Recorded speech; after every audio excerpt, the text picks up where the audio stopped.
Hi Capricorn, welcome to the soul escape, welcome to your weekly reading. तो इस week हम देखेंगे आपके पर्सन आपको स्पेसिफिकली क्या मैसेज देना चाहते हैं।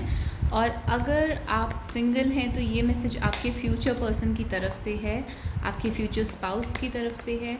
तो spirit please tell us Capricorn के पर्सन उन्हें क्या मैसेज देना चाहते हैं। तो हार्ट ब्रेक का कार्ड आ गया है, 3 of swords, painful love, painful situation, family problems, wealth का प्रॉब्लम, मनी का प्रॉब्लम, मैरिज का प्रॉब्लम, 6 ऑफ कप्स। तो स्ट्रॉन्ग लव है, सोलमेट लव है। आपके पर्सन जो है वो आपको एक सोलमेट समझते हैं, they are in love with you, और वो इसको एक पास्ट लाइफ रिलेशनशिप मानते हैं, यानी कि आप एक दूसरे के लिए बने हैं। इस टाइप की उनकी फीलिंग्स बहुत स्ट्रॉन्ग हैं और ये बहुत ही पुराना लव हो सकता है, यानी कि या तो पास्ट लाइफ से आ रहा है या फिर आप इस लाइफ में एक दूसरे को बहुत सालों से जानते हैं। तो यहाँ पर सिचुएशन फीलिंग्स में बहुत अच्छी है, लव बहुत स्ट्रॉन्ग है, फ्यूचर के प्लान्स हैं, मैरिज के प्लान्स हैं, बट यहाँ पे फैमिली का प्रॉब्लम हो सकता है, मनी का प्रॉब्लम हो सकता है, मैरिज होने में कोई ना कोई प्रॉब्लम हो सकता है कि शायद मैरिज हो पाएगी या नहीं हो पाएगी, जिसकी वजह से हार्ट ब्रेक हो रहा है एंड बहुत ही इमोशनल पेन हो रहा है। और ये आपके पर्सन की फीलिंग्स हैं, यानी आपके पर्सन जो हैं वो इस टाइम पेन में हैं क्योंकि कुछ भी यहाँ पर सॉल्व नहीं हो रहा है। ये एक अफेयर हो सकता है, थर्ड पार्टी सिचुएशन हो सकती है, आप अपने रिलेशनशिप को सबके सामने रिवील नहीं कर सकते, सोसाइटी से हाइड करना पड़ता है, उस टाइप का सिचुएशन हो सकता है, फैमिली से हाइड करना पड़ता है। और जैसे कि मैंने कहा 9 of pentacles and 10 of pentacles दोनों ही वेल्थ या मनी के प्रॉब्लम्स को दिखाते हैं। तो आपके पर्सन जो है वो इस टाइम कह रहे हैं कि they want to focus on career and wealth, और वो एक इंडिपेंडेंट होना चाहते हैं फाइनेंशियली, ताकि आपके साथ एक फैमिली स्टार्ट कर पाएँ। और उनको ये सीक्रेट रखना इस चीज़ को अच्छा नहीं लग रहा है। सो एन अनरिक्विटेड लव का कार्ड फॉल आउट करा है, यानी कि एक तरफा लव जो होता है, वन साइडेड लव जो होता है, unrequited love. So there is not enough attraction और chemistry to keep this relationship going.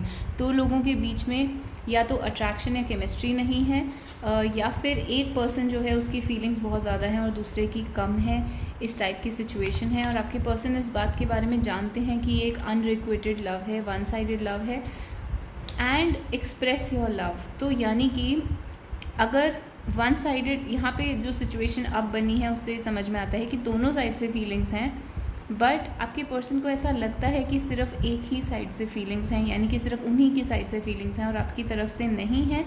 So they are saying कि आपको कह रहे हैं to express your love, otherwise उनको यही लगता रहेगा कि ये वन साइडेड लव है, वन साइडेड फीलिंग्स हैं एंड फ्लर्ट। तो अगर आप अपने पर्सन के साथ थोड़ा सा फ्लर्ट करते हैं, थोड़ा सा अच्छे से उनको ट्रीट करते हैं, थोड़ा सा you be extra nice to them, तो उनको ऐसा लगेगा जैसे कि यू लव देम, क्योंकि आप फ्लर्ट करेंगी तभी आपके पर्सन को एक श्योरिटी फील होगी that you love them, so they want you to flirt with them.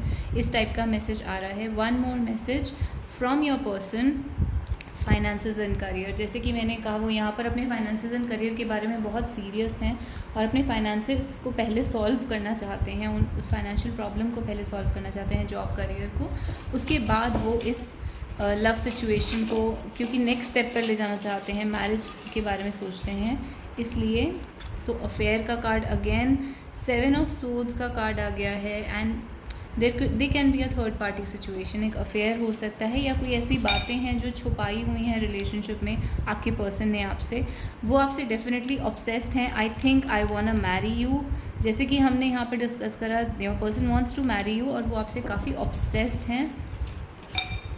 Hot and cold, आपके पर्सन जो है वो ऑन एंड ऑफ हो सकते हैं आपके सामने, जो बिहेवियर उनका है या फिर जो जिस वे में वो अपना लव प्रेजेंट करते हैं वो बहुत ही it can be on and off, hot and cold. Sometimes वो कभी अफेक्शनेट हो रहे हैं, कभी नहीं हो रहे हैं, sometimes they are acting very strict and very cold, and sometimes they are being affectionate and soft. So this is like a hot and cold. So it is 1 step forward 3 steps backward. ये एक song है Olivia Rodrigo का, यानी एक आपकी तरफ वो एक स्टेप लेते हैं तो ऐसा लगता है 3 स्टेप्स पीछे चले गया है रिलेशनशिप, यानी कि इस रिलेशनशिप में अगर एक कदम आगे जाता है ये रिलेशनशिप तो पीछे 3 कदम पीछे आ जाता है। तो इस टाइप का सिचुएशन है। और बिकॉज एक इंसान जो है वो हॉट एंड कोल्ड है, कभी ऑन कभी ऑफ, कभी पसंद कर रहा है कभी नहीं कर रहा है। परफेक्ट, तो आपके पर्सन आपसे कह रहे हैं that you are perfect for them, when I see your face there is not a thing that I would change. अगर आपके पर्सन आपसे कह रहे हैं कि आपकी जो पर्सनैलिटी है, लुक्स हैं, उसमें वो कोई भी चीज़ चेंज नहीं करना चाहेंगे. You are so perfect in their opinion. And scenic card भी दिखाता है, एक दूसरे से सेपरेट होने को दिखाता है. सीनिक ये भी दिखाता है कि आपके पर्सन जो है वो आपकी ब्यूटी से या लुक से बहुत अफेक्टेड हैं, आपको बहुत ही हैंडसम या ब्यूटीफुल या गुड लुकिंग मानते हैं. And they are feeling like वो आपसे बहुत ही डिस्टेंस पर हैं, बट इवन डिस्टेंस पर होने के बाद भी they feel like they are together with you, because it says drifting apart together. आप दोनों साथ में हैं बट अलग अलग हैं, तो you know there is a different distance but still they want to be with you. So one song card we have for you is Tera Ban Jaunga from the movie Kabir Singh. This is your person is dedicating this song to you, so it's quite a romantic song and the lyrics are pretty good. तो आपकी person जो है वो आपको ये song dedicate कर रहे हैं. And we also going to have a few initials. ये आपके इनिशियल हो सकते हैं, आपके पर्सन के हो सकते हैं, आपके पर्सन जिस सिटी में रहते हैं उसके हो सकते हैं, या आप जिस कैफ़े रेस्टोरेंट में या जिस भी जगह पर अक्सर मिलते हैं उसका इनिशियल भी हो सकता है. सो ए आया है हमारे पास. A for apple, we have Z and N. Z for zebra, N for nest. We have S. S for I don't know, single. We have another S. So S 2 बार आ गया है. वी हैव ओ से orange. We have E for eagle. We have O, तो O for orange 2 बार ओ आ गया है. N और Z दोबारा आया है.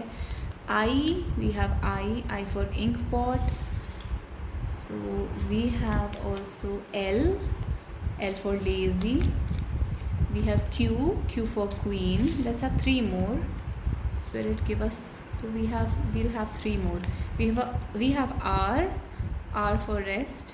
We have G for Ganga. We have M for monkey. We have R again, R for rest. We have H for horse.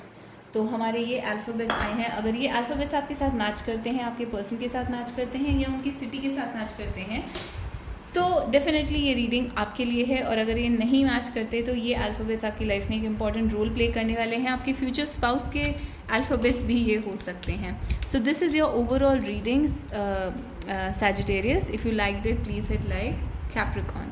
So this is your overall reading. If you liked it, please hit like and please subscribe to the channel for more such readings. And we make these readings every week. आप अपना question भी पूछ सकते हैं comments में कि आपको किस चीज़ के ऊपर reading चाहिए, and I'll make a reading for you.